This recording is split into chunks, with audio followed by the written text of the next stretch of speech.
Good evening everyone. चलिए आज start करते हैं हम आगे। बहुत इंपॉर्टेंट टॉपिक था हमने जो पकड़ा हुआ था, that is human excretory system में नेफ्रॉन का स्ट्रक्चर। हमने कुछ टॉपिक्स किए थे लास्ट टाइम, और लास्ट टाइम हमने किए थे दो तरह के नेफ्रॉन्स, जहां पर हमने कहा था कि एक कॉर्टिकल नेफ्रॉन है और जक्स्टा मेडुलरी नेफ्रॉन्स है, और हमने इनकी सारी जितनी भी बातें थी वो हमने सारी क्लियर की थी। जितने भी पॉइंट्स थे हमने क्लियर किए थे। अब जहाँ तक अब पार्ट्स ऑफ द नेफ्रॉन की बात आती है, तो चलिए हम स्टार्ट करते हैं बिना टाइम वेस्ट किए हुए।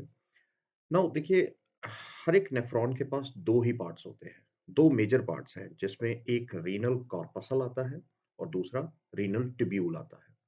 अब जहाँ तक रीनल कॉर्पसल का सवाल है, चलिए हम इसे डिटेल में समझते हैं in with the help of a suitable diagram. जहाँ तक अब इस रीनल कॉर्पसल का सवाल है, तो ये किस तरह की बॉडी है? It is, let us draw a very important structure. अब यहाँ पर देखिए, it's a double walled cup shaped structure. ये इस तरह से एक double walled cup shaped structure है। हम थोड़ा सा बड़ा ही बनाएंगे क्योंकि इसके बीच में बहुत सारी जो बातें हैं वो आपके साथ शेयर करेंगे। और देखिए, ये डबल वॉल्ड आपको कप शेप्ड स्ट्रक्चर दिख रहा है। अब जिसकी, अगर हम यहाँ आउटर, यहाँ आपको दो walls, there are two walls present in each cup shaped structure. Now this cup shaped structure has a inner wall. देखिए, now it has inner wall which is known as, हम इसे लिख लेते हैं, it is known as visceral layer. इसे हम क्या कहेंगे? Visceral layer. और ये जो आउटर लेयर आपको दिखाई दे रही है, this outer layer is the parietal layer. Simple सी बात है, कोई इसमें परेशानी नहीं है। नाउ ये दोनों लेयर्स देखिए, दोनों लेयर्स के पास ऑलमोस्ट एक ही तरह की एपिथेलियम होती है, and that epithelium is this very epithelium. ये हम एक एपिथेलियम ड्रॉ कर लेते हैं। This epithelium is squamous epithelium, thin walled squamous cells होते हैं इसके पास। तो चलिए हम इसकी पूरी मेम्ब्रेन पे, आउटर पे तो हर जगह यही प्रेजेंट होंगे। This is the neck of the Bowman's capsule. और यहाँ इनर वॉल पे भी, एट द प्रॉक्सिमल पोर्शन, अगर ऊपर ऊपर देखा जाए तो यहाँ पर आपके क्या प्रेजेंट है? There is present squamous epithelium. लेकिन अब फर्क कहाँ आ जाता है? देखो, फर्क आ जाता है जब हम इसके डिस्टल, इनर डिस्टल पार्ट पर चलते हैं।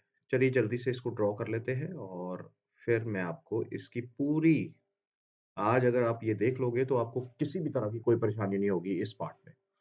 अब देखिए, ये जो इनर सरफेस है, यहाँ इनर सरफेस पर क्या है? There are certain other specialised cells, और वो कौन से सेल्स होते हैं? दो सेल्स आर, चलिए हम देख लेते हैं। दो सेल्स आर यहाँ पर हमारे प्रेजेंट है। तो चलिए थोड़ा सा इरेज भी कर लेते हैं इसको, and we will make some cells here. यहाँ पर कुछ सेल्स बना देते हैं। ये देखिए, चलिए नाउ यहाँ पर हमारे पास आ जाते हैं। There are certain foot like cells which are known as podocytes. देखिए, ये हमारे पोडोसाइट सेल्स आ गए। ये कुछ इस तरह के लार्ज क्यूबाइडल जैसे सेल्स होते हैं, having microvilli, feet like structures, ये ऊपर आपको दिख रहे हैं। नाउ ये जो सेल्स हैं, these cells are known as podocytes. अब पोडोसाइट्स इनको क्या कहते हैं? क्योंकि इनका भी बहुत बड़ा, बहुत इंपॉर्टेंट रोल है इन अल्ट्राफिल्ट्रेशन। तो देखिए, ये हमारे पास, जहां तक ये सवाल आ गया, ये हमारे पास इनर सरफेस पर हमें ये कुछ सेल्स दिखाई देते हैं। Now these cells are, let us label these cells, इनको भी लेबल कर लेते हैं हम। नाउ दीज सेल्स आर, चलिए, these cells are known as podocytes. चलिए, ये पोडोसाइट्स हो गए। और इन पोडोसाइट्स के पास क्या है? There are pores inside it. So these podocytes with, अब वो पोर्स को क्या कहते हैं? The pores are known as slit pores. The pores are known as slit pores कहा जाता है। नाउ अब ध्यान से देखिए, दोनों मेम्ब्रेन्स के बीच में आपको एक स्पेस नजर आ रही है ना? ये दोनों मेम्ब्रेन्स के बीच में आपको स्पेस नजर आ रही है and the space is known as, let us see this space, क्योंकि इन इन सभी का बड़ा इंपॉर्टेंट रोल है। The space is known as capsular space. Capsular space, हम वही बात करेंगे इसी स्ट्रक्चर की, आगे पीछे की कोई बात नहीं करेंगे। नाउ ये तो आ गया हमारा किसका structure, this this structure is known as the Bowman's capsule. अब देखिए ये जो double walled cup shaped structure आपको इस रीनल कॉर्पसल के बीच में नजर आ रहा है, this first part is Bowman's capsule.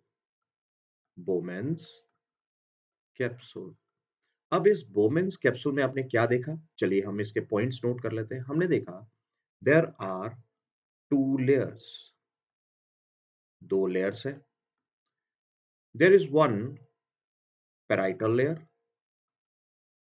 Parietal layer, और दूसरी चीज आपने क्या देखी, you have seen the inner visceral layer.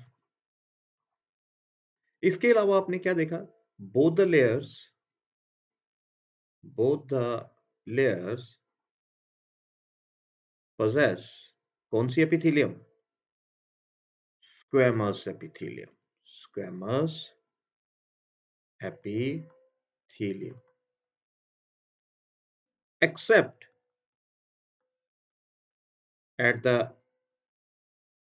distal part। देखिए अब ये सारी चीजें जानना जरूरी है। Distal part of visceral layer. अब देखो विसरल लेयर के डिस्टल पार्ट पे आप क्या देख रहे हो, visceral layer where large podocytes are present, podocytes are present with slit pores, slit pores, and आपने और क्या देखा, the space between the two membranes, so the space between two membranes, between two membranes is present a capsular space। I hope आपको यहां तक completely समझ आ गया होगा और हमने हर एक पॉइंट को कंप्लीटली कर दिया है। अब देखिए, अब यहाँ पर दिस इज बोमेन्स कैप्सूल, अगर हम देखें तो यहाँ एक एक स्ट्रक्चर बन गया है।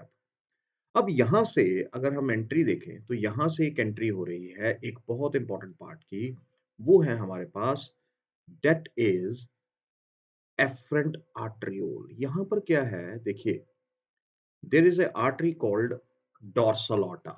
अब डॉर्सल ऑटा से एक ट्रिब्यूटरी निकलती है जिसे हम बड़ी आर्टरी मानी जाती है, renal artery, which enters into the kidney. Now this renal artery has tributaries. Now one of the tributaries efferent arteriole, and this efferent arteriole हम इस तरह से लेते हैं, this is the efferent arteriole, it is broader area, it enters into the it enters into the Bowman's capsule and leaves it। ये देखिए जब ये एंटर हो रही है, the margin is broader, देखिए it is broader margin, as it enters it has, ये देखिए it has, it becomes the tributary which comes out becomes narrow, tributary which comes out is narrow। चलिए इसको थोड़ा सा हम नैरो बना लेते हैं, चलिए ठीक है ना। यहाँ देखिए अगर आप इसका ल्यूमन देखें तो ल्यूमन कितना वाइड है, the lumen is wide and this is, let us label this is efferent arteriole and it is a tributary of renal artery, और ये एंटर हो रही है in Bowman's capsule as efferent arteriole. It is entering, the blood is going into this cup shaped body, और जैसे ही अंदर जाती है there is formation of a very tubular network, around 50 small capillary network is formed। छोटी छोटी capillaries में ये कॉइल हो रही है और लगभग कितनी, लगभग around 50 capillaries, 50 capillaries are formed, and this capillary network is known as glomerulus. Glomerulus. तो यहां पर ये जो ग्लोमेरुलस बना, अब यहां से these arteries come out. These come out as narrow arteries, very much narrows, and these arteries, when come out, they are known as efferent arteriole. Means बाहर निकल रही है. Efferent arteriole.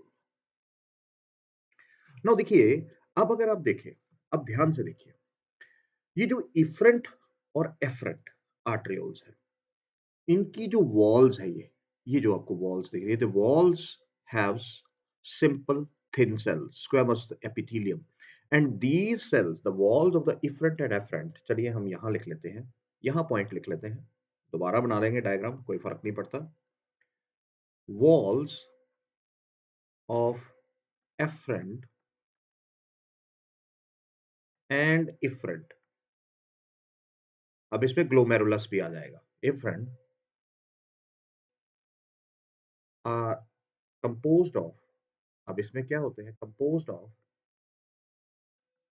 एंडोथेलियल सेल्स, ये वही स्क्वेमस एपिथेलियम है, endothelial cells कहा जाता है.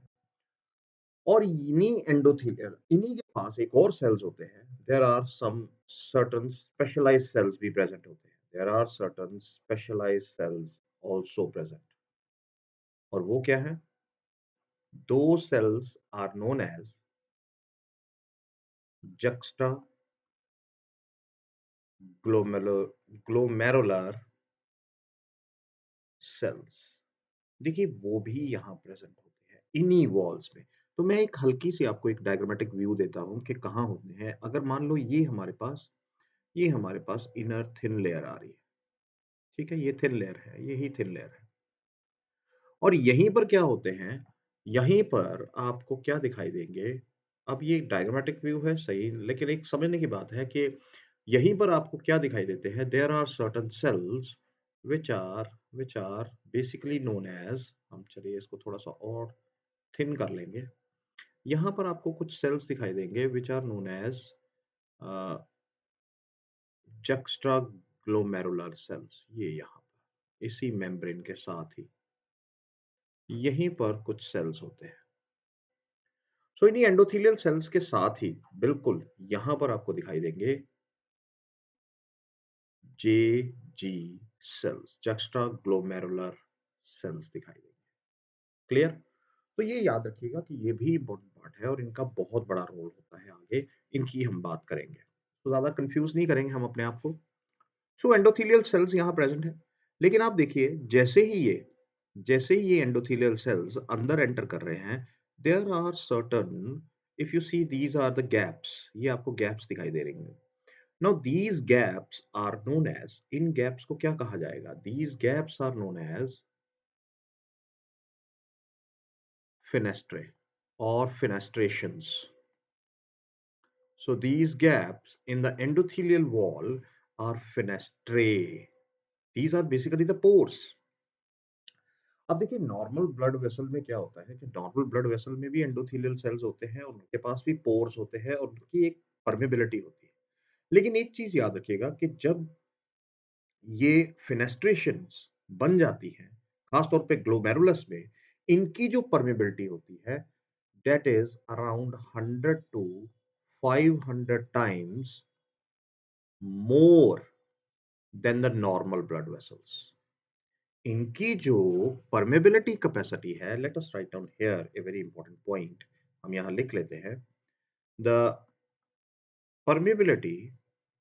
चलिए जो इंपॉर्टेंट पॉइंट है उसको लिख लेंगे. Permeability of the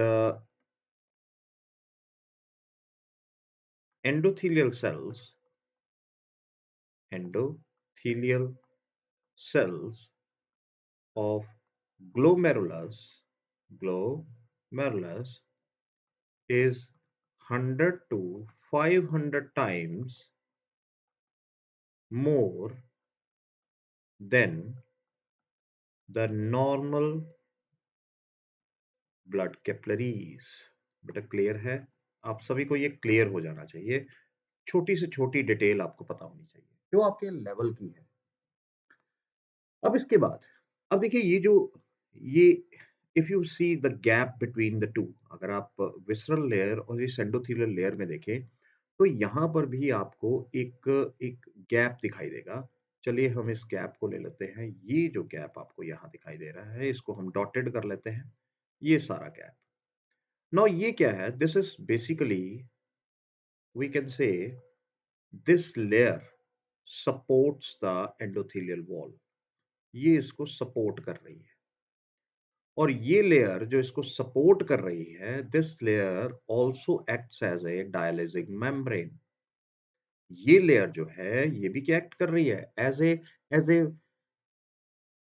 dialysing membrane. और ये डायलाइजिंग मेम्ब्रेन क्या है? This is basically the basement membrane.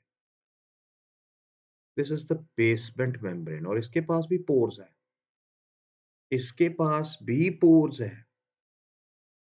और यहां से नीचे जब आप आ जाते हैं, तो यहां आपको क्या दिखाई दे रहे हैं? पोडोसाइट्स भी दिखाई दे रहे हैं। और पोडोसाइट्स के पास भी क्या है? स्लिट पोर्स है। यानी ये एक और छन्नी जैसी आ गई, फिल्ट्रेशन मेम्ब्रेन आ गई। अब इसका मतलब हुआ कि जब ब्लड यहां से, देखो, ब्लड एफरेंट आर्टरियोल से आया, ठीक है? एफरेंट आर्टरियोल से चलता हुआ इस ग्लोमेरुलर कैपिलरीज में आया। ग्लोमेरुलर कैपिलरीज में क्या होता है, क्या प्रेशर चेंजेस होते हैं, वो बात की बात है। अब यहां से जब वो फिल्टर होगा, क्योंकि इसके पास भी पोर्स है, इधर बेसमेंट मेम्ब्रेन के पास भी पोर्स है, और इधर आपके स्लिट पोर्स है, और यहां से होकर वो कहां पहुंचेगा? इस कैप्सुलर स्पेस में पहुंचेगा। कैप्सुलर स्पेस से आगे चलेगा।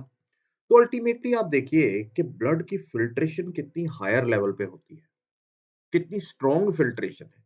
उसे तीन तीन मेम्ब्रेन से होकर गुजरना पड़ता है। अब ये जो तीन मेम्ब्रेन्स हैं, what are these commonly known as? So let us make another, एक और पॉइंट हम यहाँ लिख लेते हैं। एक और पॉइंट हम यहाँ आराम से लिख लेते हैं। That is, चलिए समझते हैं। वो पॉइंट क्या है? This is, यहाँ लिख लेते हैं। पॉइंट क्या है? पॉइंट हमारे पास है the endothelial wall, endothelial wall, उसके साथ प्लस हमारे पास क्या है? बेसमेंट मेम्ब्रेन, ठीक है? बेसमेंट मेम्ब्रेन, उसके साथ हमारे पास क्या है? The podocytes. अब ये तीनों क्या बना रहे हैं? तीनों एक दीवार बना रहे हैं, एक एक मेम्ब्रेन बना रहे हैं, permeable membrane, semi permeable membrane बना रहे हैं। अब इसे हम क्या कहेंगे? This is known as filtration membrane. इसे हम क्या कहेंगे? This is known as filtration membrane. तो अब यहाँ पर अगर हम अब कहें, तो अब हमारे पास क्या है? ये पूरे के पूरे का पूरा स्ट्रक्चर जो है हमारे पास, इसके सारे पार्ट्स क्लियर हो गए। अब इसका मतलब है कि अब ये दोनों मिलकर क्या काम काम कर रहे हैं? अगर आप यहाँ देखें तो बोमेन्स कैप्सूल है, और ये हमारे पास ग्लोमेरुलस है। अब दोनों मिलकर क्या बना रहे हैं? चलिए, अब last point, this glomerulus plus the Bowen's capsule, Bowen's capsule forms a body. अब वो कौन सी है? नोन एज, जिसके बारे में अभी पढ़ा हमने, जिसे हम क्या कहते हैं? The renal corpuscle. Renal corpuscle और मालपीजियन बॉडी और पिग्मेलियन बॉडी भी कहते हैं। Now what is the main function? Main function is ultra filtration. अब ये अल्ट्रा फिल्ट्रेशन क्या है, इसकी बात हम बाद में करेंगे, लेकिन फिलहाल अभी हमारे लिए इसका ये फंक्शन जानना बहुत जरूरी है। सो अब ये ध्यान रखिए कि ये एक इम्पॉर्टेंट हमारे पास एक हिस्सा है जो हमने कंप्लीट कर लिया। अब इसके बाद हम चलते हैं द नेक्स्ट पार्ट पर, और नेक्स्ट पार्ट हम अगले लेक्चर में देखेंगे।